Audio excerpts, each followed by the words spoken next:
Hello students, welcome back to your favorite channel Study with Jenny. Today read this chapter 12th class history chapter 3rd according to 2020. Chapter name is change. Social history is using the Mahabharata. Old name is kinship caste and the class. Early societies 600 BC to 600 CE. So students, that's no problem.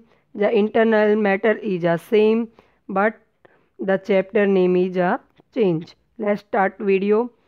In the previous chapter, we saw that there were several changes in economic and political life between approx 600 BC and 600 CE. तो 600 BC के time period से लेकर 600 CE के time period में जितने भी economic और political life changes हुए हमने सेकंड चैप्टर में जाना, लेकिन उन इकोनॉमिक और पॉलिटिकल लाइफ चेंजेस का सोसाइटी के ऊपर क्या इन्फ्लुएंस पड़ा, क्या इफ़ेक्ट पड़ा, उन सबको इस थर्ड चैप्टर में जानेंगे। तो फर्स्टली हम यहाँ पर एग्जाम्पल दिए गए हैं, उसमें क्या है, जो फॉरेस्ट हैं उनकी कटाई करके यहाँ पर एग्रीकल्चर की जाने लगी थी और फॉरेस्ट में जो रहने वाले पीपल्स थे उनको फॉरेस्ट डिवेलर्स कहा जाता था। धीरे धीरे उनकी लाइफस्टाइल में चेंजेस हो रहे थे। जो क्राफ्ट स्पेशलिस्ट थे उनके सोशल ग्रुप्स थे वो धीरे धीरे इमर्ज हो रहे थे। साथ ही साथ जो वेल्थ थी उसका अनइक्वल डिस्ट्रीब्यूशंस हो रहा था। इस प्रकार से हमें सोशल डिफरेंसेस दिखाई दे रहे थे। हिस्टोरियंस थे क्या इन सब प्रोसेस को किस प्रकार से देख रहे थे, तो वो क्या एक टेक्सटुअल ट्रेडिशंस के माध्यम से इस प्रकार के जो प्रोसेस थे उनको अंडरस्टैंड कर रहे थे।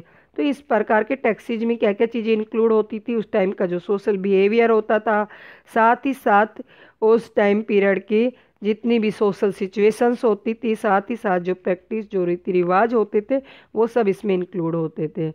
अब टैक्स और इंस्क्रिप्शंस की बात करें तो उस टाइम पीरियड में जो क्या स्पेसिफिक जो सोशल कैटेगरीज होती थी सिर्फ उन्हीं के बारे में लिखा जाता था कोई मोस्ट पर्पज से। अब यहाँ पर क्वेश्चन ये अराइज होता है स्टूडेंट्स कि इन सब की नीड हमें क्यों पड़ी, किस प्रकार से ये टैक्स कंपोज किए गए, किसने इन टैक्सेस को कंपोज किया, क्यों किया और कौन कौन सी लैंग्वेज थी इसके अंदर कंसीडर की गई। तो हम इन टैक्सीज को क्या है केयरफुली रीड करें तो जानेंगे कि जो पीस टुगेदर एटीट्यूड थे उस टाइम के जो आचार विचार थे, जो प्रैक्टिसेस थे, जो प्रथाएं थी, रीति रिवाज थे, उन सबको सोशल हिस्ट्री के अंदर लिखा जाता था। हमारा मेन फोकस इस चैप्टर के अंदर महाभारत पर रहेगा।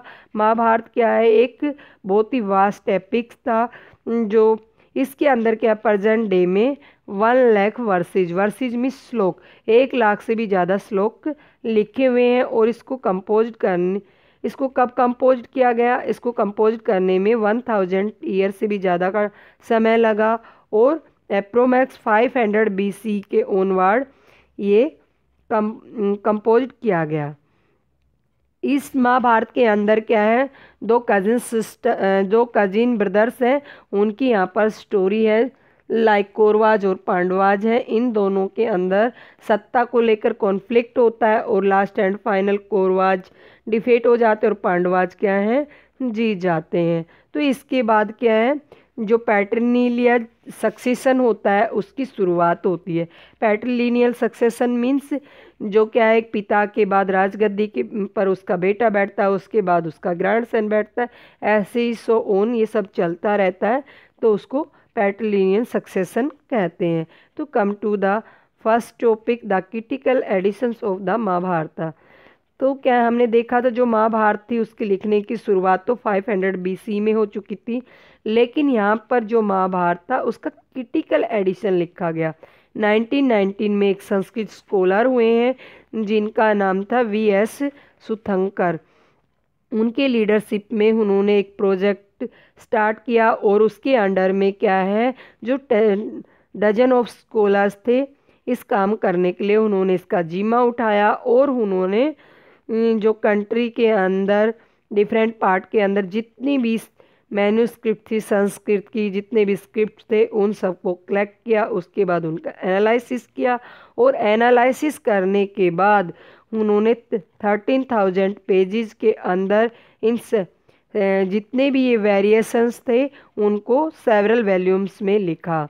जो कॉमन जो कॉमन चेंजेस होते थे या कॉमन एलिमेंट्स होते थे संस्कृत के, उनको क्या एक इन वेरिएशंस को एक स्टोरी के रूप में लिखा, और जितने भी रीजनल वेरिएशंस थे उन्होंने क्या है इनको एक टेक्स्ट फॉर्म के रूप में लिखा। और हमने देखा कि जो 13,000 पेजेस थे उनमें से क्या है जो मोर देन हाफ पेजेस थे वो क्या है रीजनल वेरिएशंस के बारे में ही लिखे गए थे। अभी स्कॉलर्स ने संस्कृत के जो टेक्स्ट्स थे उनको तो रीड आउट किया ही साथ उस टाइम की जो ऑर्डिनरी लैंग्वेज होती थी पाली, प्राकृत और तमिल, उन सब के टेक्स्ट्स को भी पढ़ा। तो इन ऑर्डिनरी लैंग्वेज में भी जो महाभारत लिखी गई थी उस टाइम पीरियड में जो संस्कृत टेक्स्ट था उसके ऊपर क्या एक बहुत ही बड़ा उस टाइम क्या है वो बहुत बड़ी एक अथॉरिटी रखती थी संस्कृत अपने आप में। इन सब टेक्स्ट्स को स्कॉलर्स ने पढ़ने के बाद उस संस्कृत के ऊपर बहुत सारे क्वेश्चंस खड़े किए और कुछ ऐसे क्वेश्चंस थे उनको उन्होंने रिजेक्ट भी कर दिया। Come to the second point, kinship and marriage. Kinship means जो हमारे रिलेटिव्स होते हैं, जो भाई बंधु होते हैं, उनको किनशिप कहा जाता है। Many rulers and varied practice is finding out about families.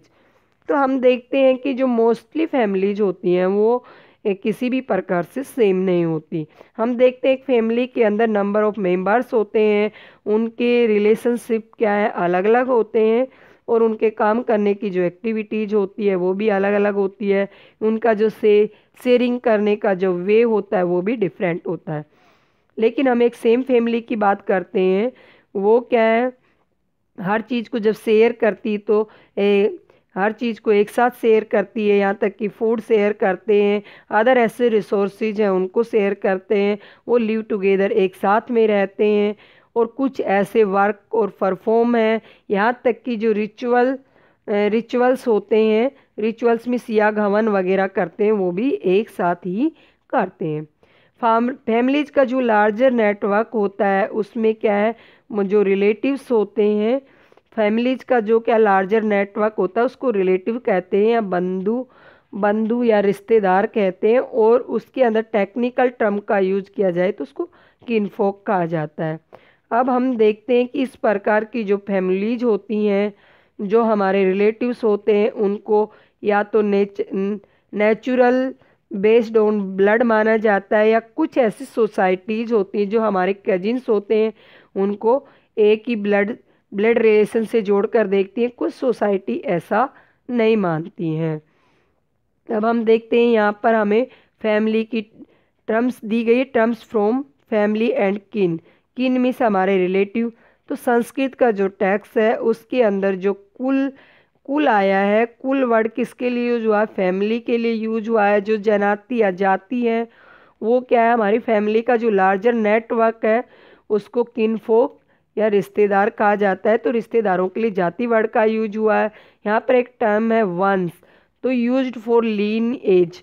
जो लीन एज मीन्स जो क्या है हमारी फैमिली की जो पीढ़ी दर पीढ़ी किसी भी कुल के जो पूर्वज हैं जो इकट्ठे रूप में एक ही वंश के माने जाते हैं उनको वंश कहा जाता है।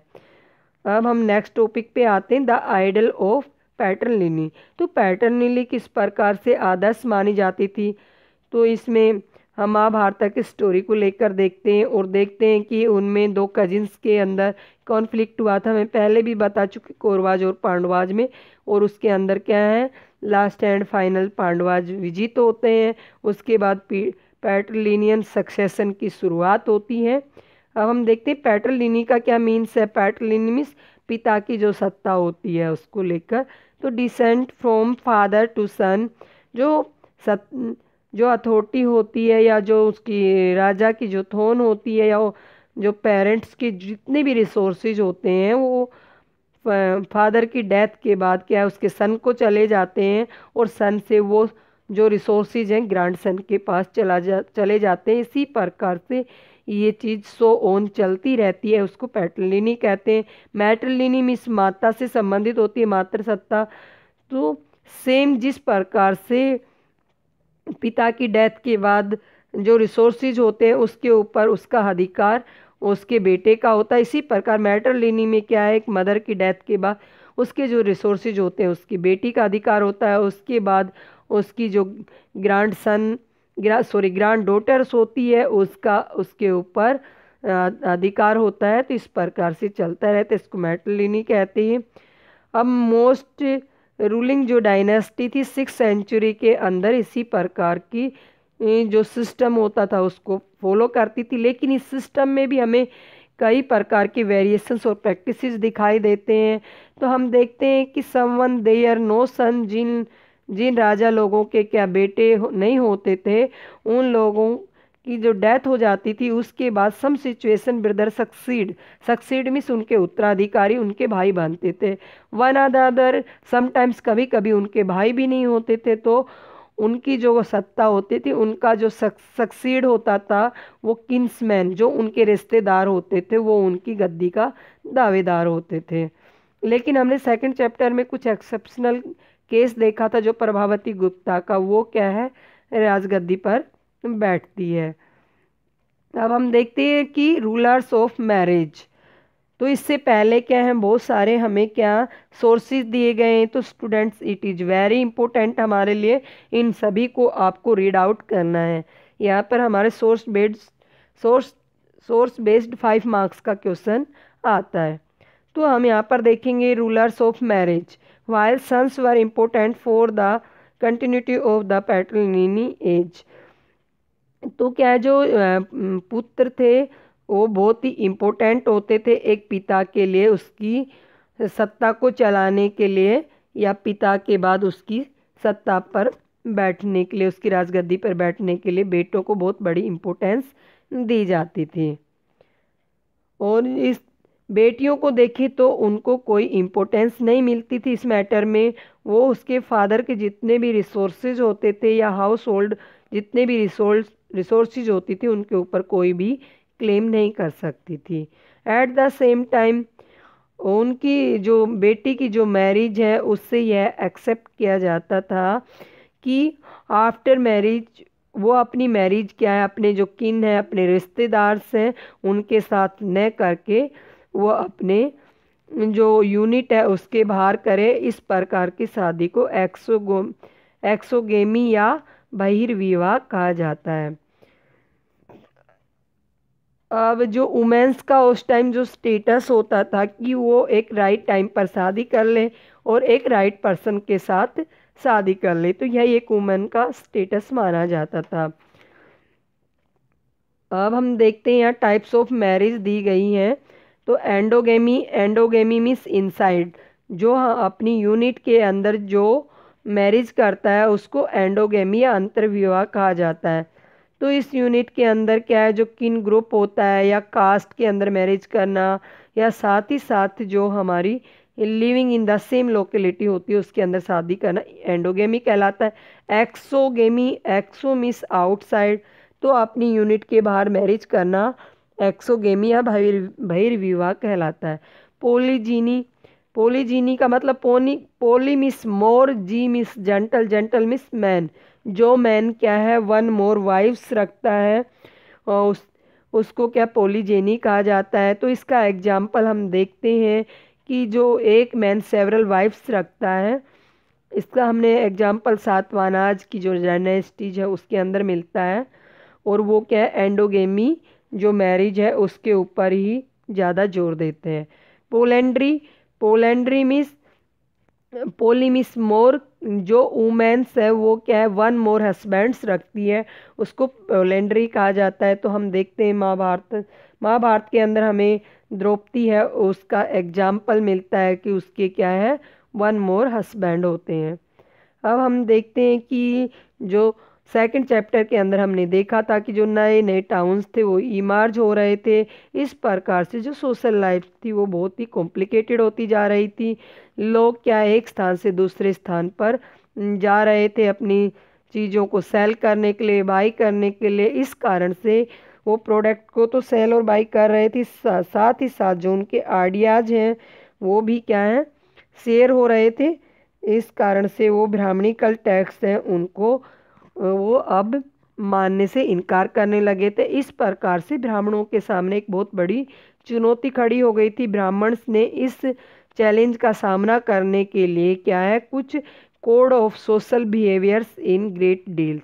तो इस प्रकार के कुछ कोड ऑफ सोशल बिहेवियर्स मतलब उन्होंने कुछ ऐसे रूल रेगुलेशंस बनाए जो वो खुद तो स्ट्रिक्टली उनको फॉलो करते ही थे, साथ ही साथ और लोगों को भी उनको फॉलो करना होता था।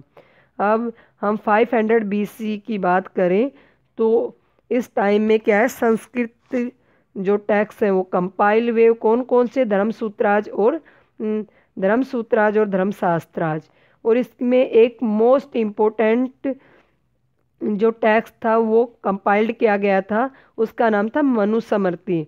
मनुस्मृति क्या है, उस टाइम पीरियड में लॉज बनाती थी और ये कब कंपाइल्ड की गई, 200 BCE से 200 CE में। तो जो धर्मसूत्र और धर्मशास्त्र हैं वो 500 BC में कंपाइल्ड किए गए, मनुस्मृति 200 BC से 200 CE में कंपाइल्ड की गई। अब इंटरेस्टिंग फैक्ट है कि हम देखते हैं धर्मसूत्र और धर्मशास्त्र के अंदर जो मैरिज है उसकी 8 फॉर्म्स दी गई हैं। उसकी जो 4 फॉर्म्स हैं उसको क्या है, गुड मैरिज में कंसीडर किया गया है, और जो लास्ट 4 रिमेनिंग जो मैरिज बच जाती हैं उनको बैड मैरिज में काउंट किया गया है। तो इसका मीन्स ये है कि जो लोग क्या हैं ब्राह्मणिकल टेक्स्ट को फॉलो नहीं करते थे, उनके जो रूल रेगुलेशंस थे उनको एक्सेप्ट नहीं करते थे, उनको क्या है उन्होंने बैड मैरिज कहा होगा। अब हम देखते हैं द गोत्रा ऑफ वुमेन्स। तो वुमेन के लिए गोत्रा की क्या इम्पोर्टेंस होती थी, तो ब्राह्मणिकल प्रैक्टिस के अंदर 1000 BC के अंदर जो एविडेंस मिले हैं उसके अंदर हम देखते हैं कि जो गोत्राज जो टर्म आया है, गोत्राज का क्या होता था कि जो वैदिक सिर होते थे, सिर मीन्स जो सागाज या ऋषि होते थे, उनके जो गोत्र होते थे, मेनली 2 गोत्र होते थे उनके, वशिष्ठा और गौतम। तो जब लड़की की 2 रूल्स थे गोत्राज को लेकर, जब एक लड़की की मैरिज कर दी जाती थी तो उस वुमेन से यह उम्मीद की जाती थी कि आफ्टर मैरिज वो क्या है अपने फादर के गोत्राज को गिव अप कर दे और जो उसका हस्बैंड का जो गोत्रा है उसको अडॉप्ट कर ले। और साथ ही साथ सेकेंडली उससे उम्मीद की जाती थी कि वो मैरी जो क्या है अपने किन के अंदर ना करे, वो क्या है मैरिज करे तो एक्सोगेमी मैरिज करे, वो अपनी जो किन है उससे बाहर मैरिज करे। तो these names are available for powerful ruling lineage such as Satavahanas.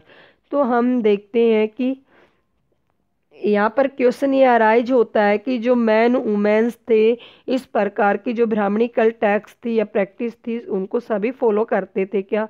तो यहाँ पर कुछ ऐसे एक्सेप्शनल केस दिए गए हैं, उनमें हमें सबसे पहले बताया गया जो सातवाहनाज थे वो मोस्ट पावरफुल थे उस टाइम, वो क्या है डेक्कन और वेस्टर्न पार्ट एरिया के अंदर रूल करते थे 2nd सेंचुरी CE और 2nd सेंचुरी BC के अंदर।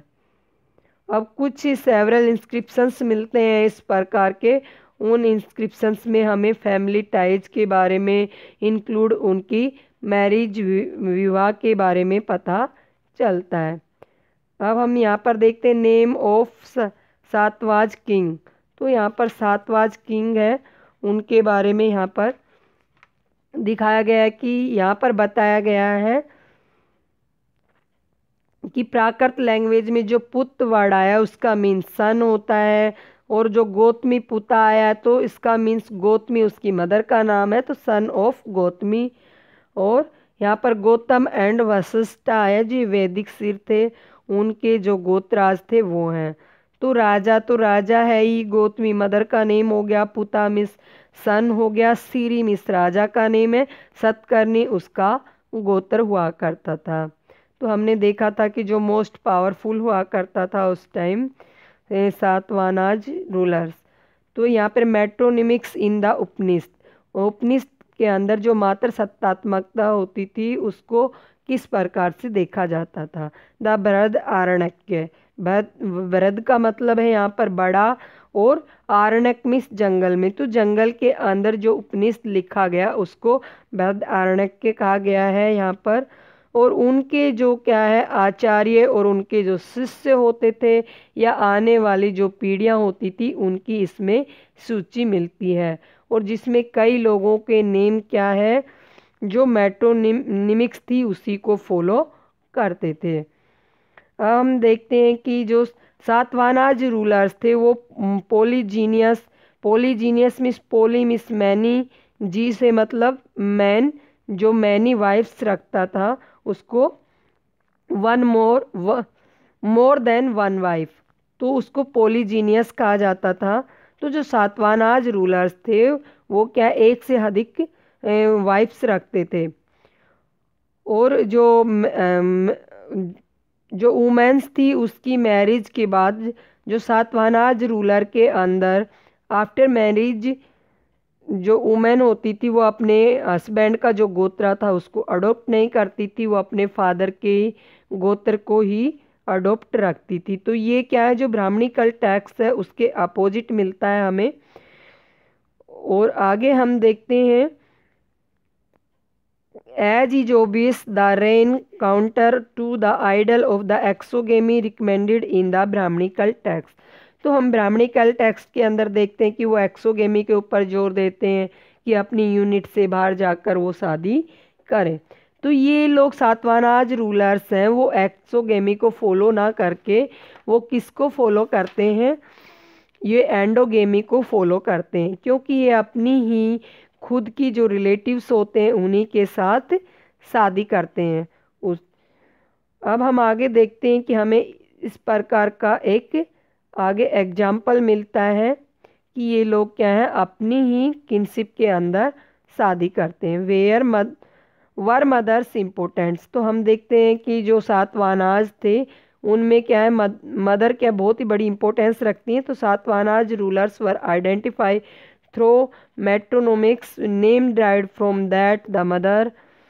तो क्या है माताएं उस टाइम बहुत बड़ी इंपॉर्टेंस रखती थी, जैसा कि हमने देखा कि आफ्टर मैरिज जो उनकी वुमेन्स होती थी अपने फादर के गोत्र को ही अडॉप्ट रखती थी।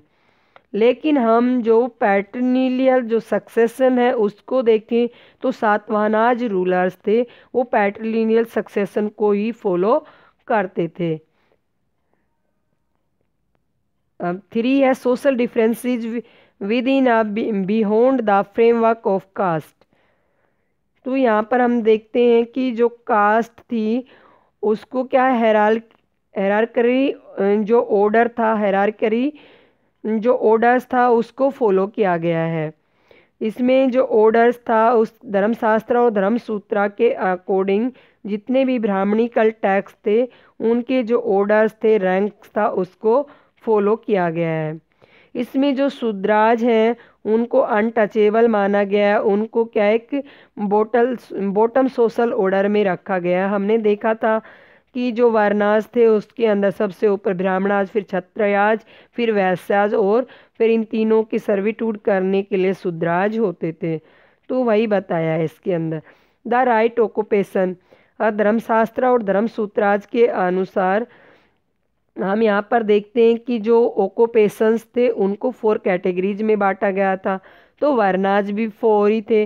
तो ब्राह्मण्स थे उनका काम क्या होता था कि जो वेदाज होते थे उनको स्टडी कराना, जितने भी सेक्रीफाइस थे हवन वगैरह थे उनको परफॉर्म करना, साथ ही साथ वो क्या है गिफ्ट लेते भी थे, रिसीव भी करते थे और साथ में देते भी थे।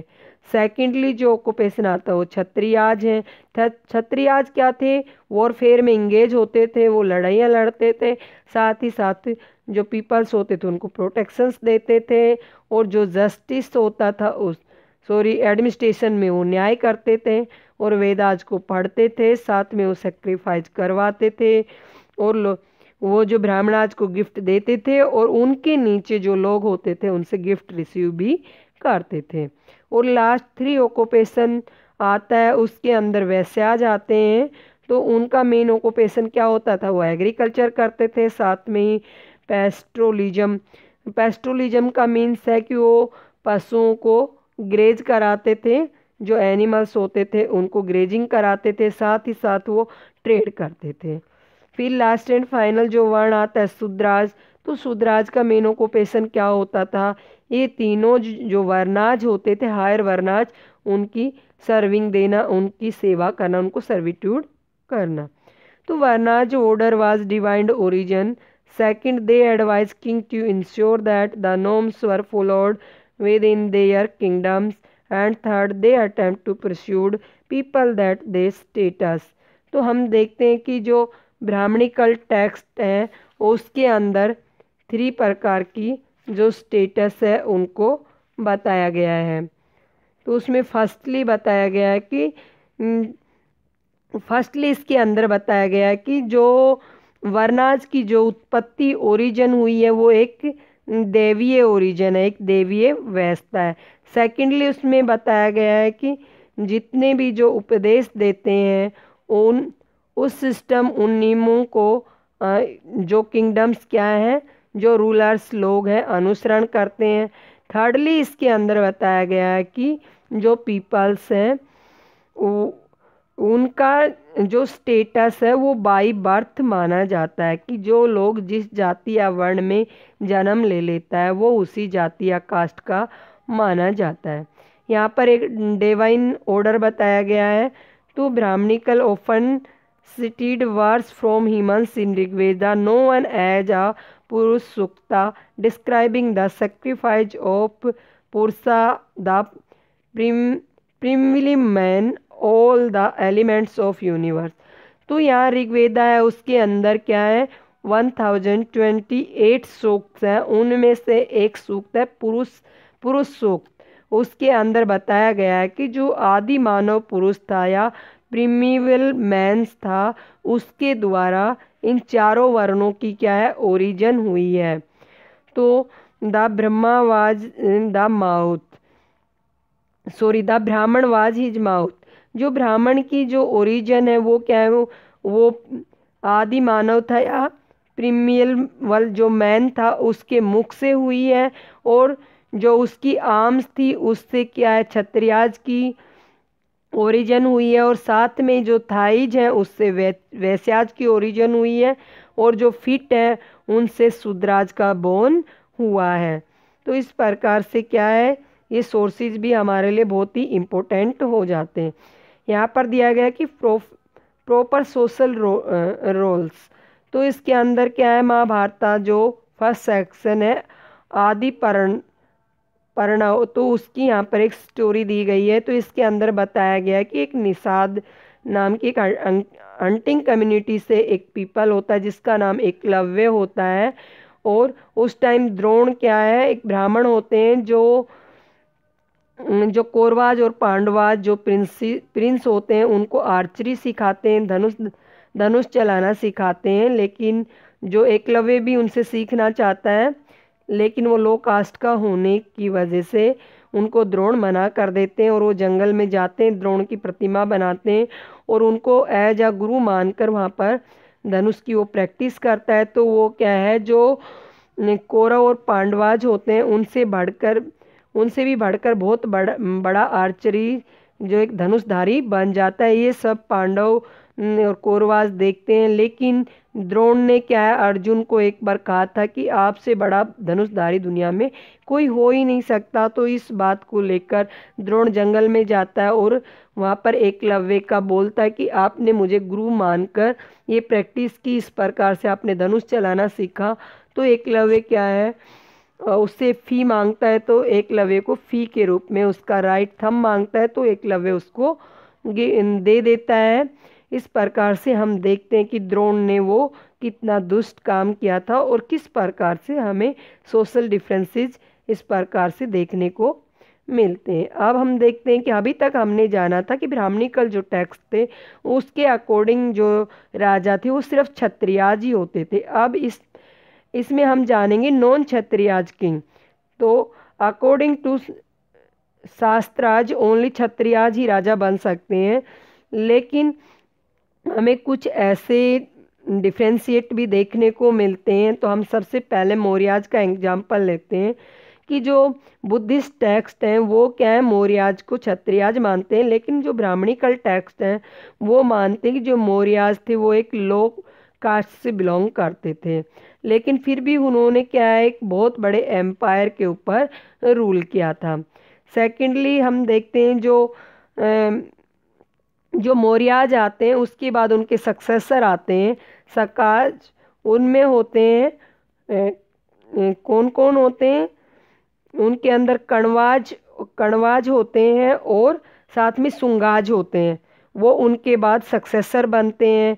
इसके बाद हमें आगे एग्जाम्पल दिया गया है कि जो सकाज हैं वो क्या है, सेंट्रल एशिया से आते हैं और वो ब्राह्मण लोग उनको म्लेच्छ कहते हैं, साथ ही साथ उनको बारबेरियन कहते हैं। बारबेरियन मीन्स अनसिविलाइज्ड कहते हैं और आउटसाइडर्स कहते हैं।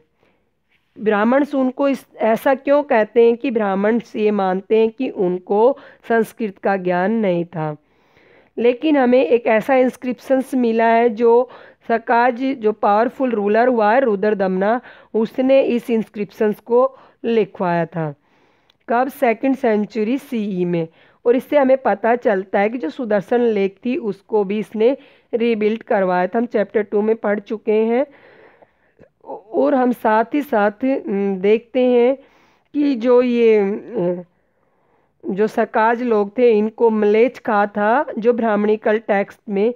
लेकिन हम देखते हैं कि वो क्या है, संस्कृत से भी फैमिलियर थी, संस्कृत को भी जानते थे, तो इस प्रकार से उनको सकाज नहीं कहा जा सकता। अब आगे हम देखते हैं कि जो बेस्ट नोवन रूलर्स थे, सातवाहनाज डायनेस्टी से बिलोंग करते थे, वो गौतमीपुत्र श्री सातकर्णी क्या है, मोस्ट पावरफुल रूलर था। उसने अपने आप को यहाँ पर ब्राह्मण डायनेस्टी का ब्राह्मण अपने आप को एक ब्राह्मण बताया है और साथ में ही एक ब्राह्मण या यूनिक ब्राह्मण भी कहा है। और साथ ही साथ में उसने अपने आप को destroyer of the pride of Kshatriya, तो क्षत्रियों का घमंड तोड़ने वाला भी कहा है। और उन्होंने कहा है कि जो 4 वर्णास थे उसके अंदर हम इंटर मैरिज नहीं कर सकते। ये किसका मानना था? जो मोस्ट पावरफुलर सातवाहनाज रूलर था गौतमीपुत्र श्री सातकर्णी, तो उनका कहना था कि जो 4 वर्ण हैं उसके अंदर हम इंटर मैरिज नहीं कर सकते। लेकिन उसने खुद ही रूल बनाए, एट द सेम टाइम उसी टाइम उसने इस रूल को तोड़ दिया। और उसने क्या है, जो रुद्रदमना की जो किन थी, उस कोई रिश्तेदार थी, उसके साथ मैरिज अलाइंस मतलब विवाह संबंध बनाए थे। तो द सातवाहनाज ने क्लेम्ड किया कि जो ब्राह्मण्स हैं according to the Brahmans kings are to have been Kshatriyas. तो सातवाहनाज ने जो ब्राह्मणिकल टैक्स के अंदर उन्होंने जो क्लेम किया था उस रूल को तोड़ दिया था। पहले तो क्या सातवाहनाज ब्राह्मण थे तो उन्होंने रूल किया, ब्राह्मणिकल टैक्स में लिखा था कि क्षत्रियाज ही ओनली किंग्स बन सकते हैं। सेकेंडली उन्होंने जो ब्राह्मणिकल टैक्स के अंदर एक्सोगेमी जो मैरिज थी उसको बहुत ही इम्पोर्टेंस दी जाती थी। लेकिन सातवाहनाज रूलर्स थे, उन्होंने क्या है जो शादियाँ की अपने ही किन के अंदर एंडोगेमी जो मैरिज थी उसको बहुत ज़्यादा इम्पोर्टेंस दी है, तो इस रूल को भी उन्होंने तोड़ दिया। साथ में जो गोत्राज के 2 रूल थे, एक तो अपनी ही जो किन होती थी उसमें मैरिज नहीं कर सकते तो उस रूल को तोड़ा। दूसरा क्या है कि आफ्टर मैरिज जो वुमेन्स है अपने फादर का जो गोत्राज है उसको गिव अप कर देगी और हस्बैंड का जो गोत्र है उसको अडोप्ट कर लेगी। लेकिन हमने देखा कि जो सातवाहनाज रूलर के अंदर जो उनकी जो क्वींस होती थी उन्होंने सिर्फ अपने फादर के गोत्राज को ही अडोप्ट करके रखा, शादी के बाद उन्होंने अपने हस्बैंड के गोत्राज को एक्सेप्ट नहीं किया। अब हम देखेंगे जातीज एंड सोशल मोबिलिटीज। तो उस टाइम जाति जो उस टाइम की सोशल मोबिलिटीज है उसके बारे में जाने। तो these complicated are reflected in another term used in text to refers to social categories जाति। तो हम देखते हैं कि इस टाइम जो जाति वर्ड है ये बहुत ही कॉम्प्लिकेटेड वर्ड हो गया था। इन ब्राह्मणिकल थ्योरीज की बात करें तो जाति लाइक वर्णा, तो हमारे यहाँ पर एक क्वेश्चन भी अराइज होता है कि जाति और वर्णा में क्या सिमिलरिटीज थी और जाति और वर्णा के अंदर क्या डिफरेंसेस थे। तो यहाँ पर सबसे पहले सिमिलरिटीज बताई गई है कि जो जाति लाइक वर्णा, तो वर्ण को ही जाति के रूप में जाना जा सकता है। वाज बेस्ड ऑन बर्थ, जो बर्थ के ऊपर ही बेस्ड होती थी। वर्ण भी क्या है, बर्थ के ऊपर ही बेस्ड होते थे, जाति भी सेम बर्थ के ऊपर ही बेस्ड होती थी। However while the number of वर्नाज was fixed at 4, तो वर्नाज क्या है, मेन सिर्फ 4 ही थे। कौन कौन से, ब्राह्मण, क्षत्रियाज और वैश्याज एंड शूद्राज। लेकिन जो जातियां थी वो अनलिमिटेड थी, उनको अनकाउंटेबल थी, बहुत सारी होती थी। अब हमने एक एग्जाम्पल देखा कि जो ब्राह्मणिकल टैक्स के अकॉर्डिंग जो 4 वर्णास थे उसके अंदर जो जाति थी वो फिट नहीं हो रही थी।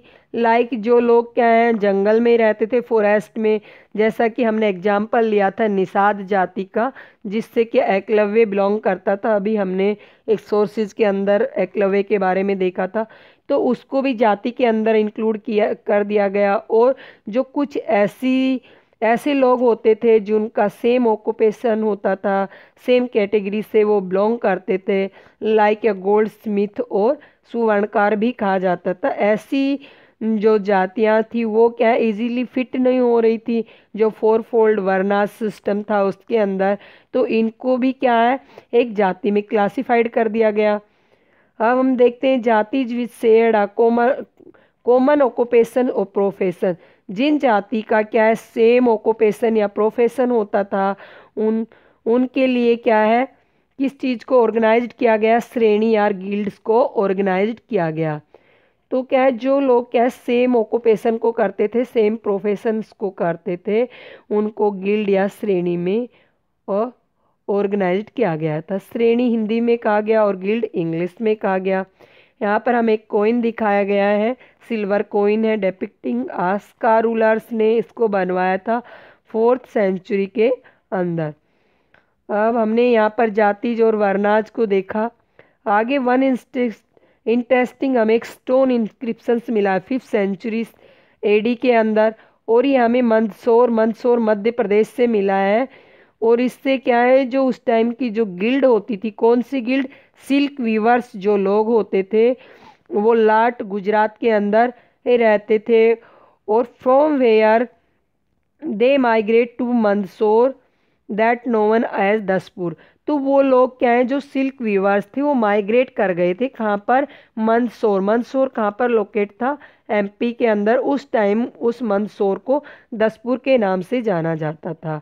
वो लोग क्या है, उनको पता था कि वो बहुत ही डिफ़िकल्ट जर्नी कर रहे हैं, उनके साथ उनके खुद के चिल्ड्रंस थे, उनके किनफोक, उनके रिलेटिव्स थे। उन्होंने क्या है, जो वहाँ मंदसौर का जो राजा था उसके बारे में सुन रखा था कि वो बहुत ही दयालु या जीनियस पर्सन है, बहुत ही अच्छा राजा है, इसलिए वो वहाँ पर सेटल होना चाहते थे।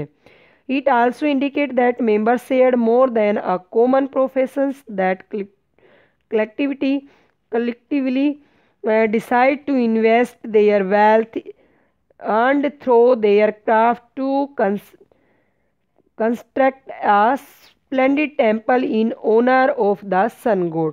तो ये क्या है, जो बहुत सी प्रकार की जो जाति जो होती थी या बहुत से ऑक्यूपेशंस वाले लोग होते थे, ये क्या करते थे कि धीरे धीरे अपनी जो इनका जो मनी होता था उसको कलेक्ट करते थे, वेल्थ को अपनी को इन्वेस्ट करते थे, और अपना जो क्राफ्ट था उसके अंदर बहुत ज़्यादा थ्रो देयर, अपने क्राफ्ट के अंदर भी क्या है, बहुत बहुत ज़्यादा इम्पोर्टेंस देते थे इन चीज़ों की। और साथ ही साथ ये जो जाति थी, जो ये लोग होते थे, इस प्रकार की जो श्रेणीज होती थी, उनमें हमें एग्जाम्पल्स मिलता है कि इस प्रकार के जो क्राफ्ट लोग थे उन्होंने क्या है, वेल्थ को अर्जित करके यहाँ पर सन गॉड सूर्य देवता के नाम पर मंदिर बनवाया था, उसके ऊपर भी इन्होंने वेल्थ को खर्च किया था। अब यहाँ पर हम देखते हैं एक हमें द केस ऑफ मर्चेंट्स, यहाँ मर्चेंट्स के बारे में बताया गया है। तो हमने देखा था कि जो ब्राह्मणिकल टैक्स है या प्रैक्टिसेज है उसके अकॉर्डिंग हमने देखा था कि मर्चेंट्स में व्यापारी लोग कौन होते थे, जो 3rd वर्ना होता था वैसा लोग ही सिर्फ मर्चेंट्स हो सकते थे। Sanskrit texts and inscriptions use to term vanik to designate merchants. तो क्या है, मर्चेंट्स को वणिक के रूप में संस्कृत टेक्स्ट के अंदर हम देखें तो जो मर्चेंट्स था उसके लिए वणिक वर्ड का यूज किया गया है।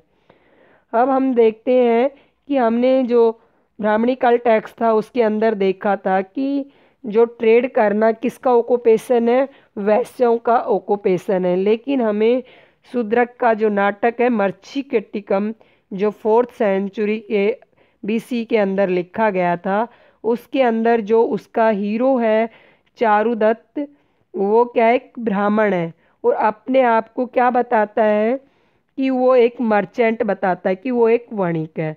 तो ब्राह्मण का काम क्या होता था, वेदास को पढ़ाना, लोगों से गिफ्ट को कलेक्ट करना और सेक्रीफाइस करना। लेकिन यहाँ पर हमें अपोजिट एग्जाम्पल मिलता है कि चारुदत्त एक ब्राह्मण होते भी एक मर्चेंट का ऑक्यूपेशन अपनाए हुए हैं। 5th सेंचुरी की बात करें तो हमें एक इंस्क्रिप्शंस मिला है जो 2 ब्रदर्स हैं। वो क्या है, वैसे तो क्षत्रिय हैं, क्षत्रियों का काम क्या है, युद्ध लड़ना, लोगों का प्रोटेक्शंस देना। लेकिन जो क्षत्रिय होते हुए भी वो अपने आप को मर्चेंट या वणिक कहा है। और इन्होंने क्या है, एक मंदिर का निर्माण भी करवाया था, उसके अंदर बहुत सारा जो वेल्थ था उसको डोनेट किया था। तो स्टूडेंट्स आज हमारा चैप्टर यहीं तक रहेगा और आगे का जो चैप्टर है हम नेक्स्ट वीडियो में देखेंगे। तब तक stay safe, stay home. Thanks for watching my video. और आप लोगों को मेरी वीडियो अच्छी लगी है तो आप लोग मुझे लाइक करें, सब्सक्राइब